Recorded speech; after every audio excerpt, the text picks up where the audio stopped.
या तर मला मारून टाका तुम्ही. दोनच गोष्टी तुमच्याजवळ. सैनिकाला तुम्ही जे रडवलंय ना, अरे तुम्ही कुठल्या देशाला बदलण्याचा विचार करताय की ज्या देशामध्ये फौजी असून सुद्धा त्यांना त्यांच्या हक्कासाठी लढावं लागतंय. आज मीच नाही, तो प्रत्येक सैनिक रडतोय ज्याचा परिवार उद्ध्वस्त झालेला आहे. यांनी देशाची 10 वर्ष 12 वर्ष देशसेवा केली होती. मंत्रालयामधून घेऊन येता, उचलून घेऊन जाता. अरे बघा जरा या जवान चंदू चव्हाणची या लोकांनी काय अवस्था केली आहे. जय हिंद, वंदे मातरम.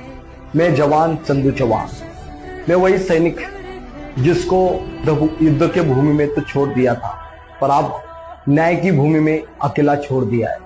वो सैनिक जिसने अपने देश के लिए पाकिस्तान में 3 महीना 21 दिन यातनाएं झेली.